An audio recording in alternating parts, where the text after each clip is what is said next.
Start. आज देशातील लाखो तरुण उच्च शिक्षण घेऊनही रोजगाराच्या शोधात आहेत. अभियांत्रिकी, कृषी, कला, वाणिज्य किंवा विज्ञान शाखेची पदवी घेतल्यानंतरही अनेक युवकांना त्यांच्या पात्रतेनुसार नोकरी मिळत नाही. ग्रामीण भागातील अनेक पालक मुलांच्या शिक्षणासाठी कर्ज काढतात, जमिनी विकतात किंवा आयुष्यभराची बचत खर्च करतात. परंतु शिक्षण पूर्ण झाल्यानंतरही रोजगार न मिळाल्याने तरुणांमध्ये नैराश्य वाढत आहे. बेरोजगारी केवळ आर्थिक समस्या नसून ती सामाजिक असंतोष, मानसिक तणाव आणि कुटुंबाच्या अस्थिरतेचे कारण ठरते. ज्यांच्या हातात देशाचे भविष्य आहे तेच तरुण जर दिशाहीन झाले तर कोणताही समाज सुरक्षित राहू शकत नाही. रोजगाराइतकीच गंभीर समस्या म्हणजे स्पर्धा परीक्षांवरील कमी होत चाललेला विश्वास. लाखो विद्यार्थी दिवसरात्र मेहनत करून परीक्षेची तयारी करतात, मात्र प्रश्नपत्रिकेची सुरक्षितता आणि परीक्षा प्रक्रियेबाबत वेळोवेळी निर्माण होणारे वाद विद्यार्थ्यांच्या विश्वासाला तडा देतात. नीट परीक्षेच्या संदर्भात परीक्षा प्रक्रियेबाबत आणि कथित गैरव्यवहारांबाबत देशभर चर्चा झाली. महाराष्ट्रातील शिक्षक पात्रता परीक्षा गैरव्यवहार प्रकरणामुळे शिक्षण व्यवस्थेच्या विश्वासार्हतेबाबत गंभीर प्रश्न उपस्थित होत आहेत. काही मोजक्या लोकांच्या गैरप्रकारांमुळे लाखो प्रामाणिक विद्यार्थ्यांचे भविष्य अंधारात जाते. अशा घटना विद्यार्थ्यांचा वेळ, पैसा आणि आत्मविश्वास हिरावून घेतात. गुणवत्तेपेक्षा गैरमार्गाला महत्त्व मिळू लागले तर समाजाचे भवितव्य धोक्यात येते. भ्रष्टाचार ही देशाच्या विकासाला लागलेली सर्वात मोठी कीड आहे.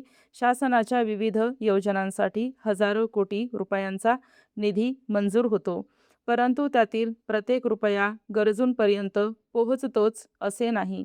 निकृष्ट दर्जाचे रस्ते, अपूर्ण विकासकामे, अपुऱ्या शैक्षणिक आणि आरोग्य सुविधा यांमागे अनेकदा भ्रष्टाचार कारणीभूत ठरतो. लाभार्थींना थेट मदत आणि थेट बँक खात्यांत रक्कम देण्यामुळे भ्रष्टाचाराचे एक दार बंद झाले हे खरे, पण सध्या सुरू असलेल्या रस्ते, पूल आदी विकास कामांमध्ये टक्केवारीची शंका रास्त ठरते आहे. परिच्छेद श्रद्धेशी संबंधित प्रकल्पांच्या आर्थिक व्यवहारांबाबतची वेळोवेळी प्रश्न उपस्थित झाले आहेत.